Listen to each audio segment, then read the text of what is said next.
A very passionate Consumer Confidential with David Lazarus today. Thank you for joining us here in studio. Let's get right into a big announcement from Eli Lilly. No question about it. It's a very big announcement for everyone who has diabetes or knows somebody with diabetes.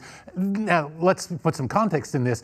Insulin has been the poster child for pharmaceutical excess because the prices just keep going up and up and up, despite economies of scale that keep pushing production costs down. This is a classic example of pharmaceutical price gouging.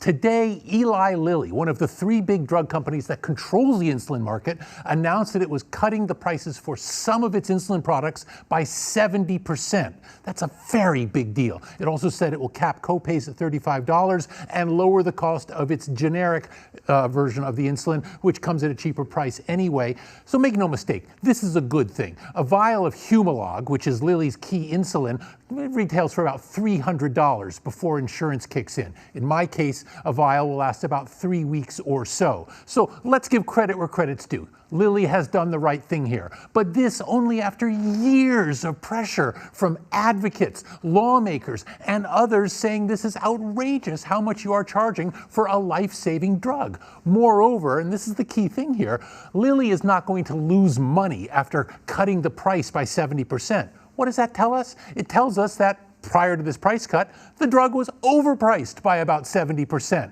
That's a big deal. Moreover, and I think this is one of the things that really drives it home, when insulin was discovered about a century ago, the researchers who came up with it sold the patent for only $1 because they said, we want to make sure this life-saving drug is available to everybody.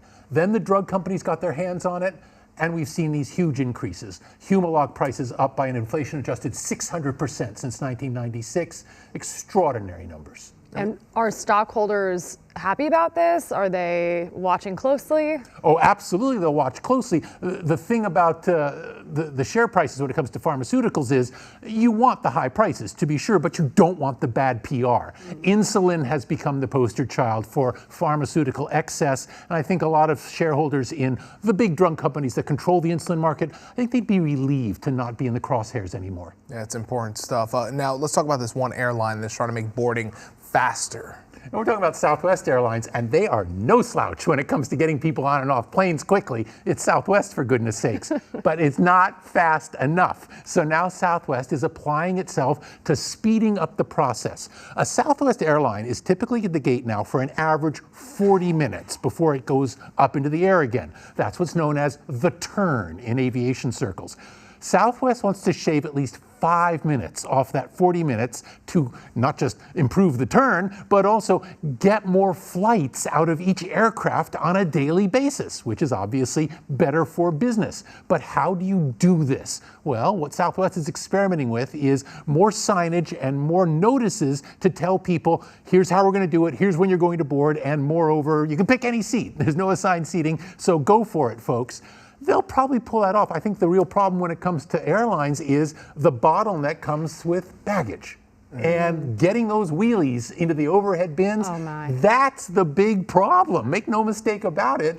And I don't know how you solve that. Yeah, it's the worst when you're standing there and your seat is right there, you could see it, but someone's sitting there like, oh, I don't know, and you're just like, come on, hurry up, hurry up. You know? Yeah. I wonder if passengers would accept checking in every bag at this point, because it's so you play slow. that game of like, I hope they ask for checked bags when you get to the front. Yep. You know, like, do it for free. Oh yeah, it's free, Southwest which is anyway, great that it's free. But at the same time, I think I don't want my bag to get lost. I think about that all the time. That's why I don't like checking my bag. Period. Sure, So and you gonna might have your pharmaceuticals or others in the bag. So yeah, Yes. you don't want to let it get out of your hands. Totally get that. Imagine if people were flying here to California. They have their big beanies, their hats, because they've been watching Kai's weather reports online, streaming it. Then they fly here, and then your bag is gone. Did you Then say what would beanies? Beanies. Are we all wearing beanies now? Yeah, do people know? Yes. Are we not? We're back. Me too. We're back. I'm wearing beanies too.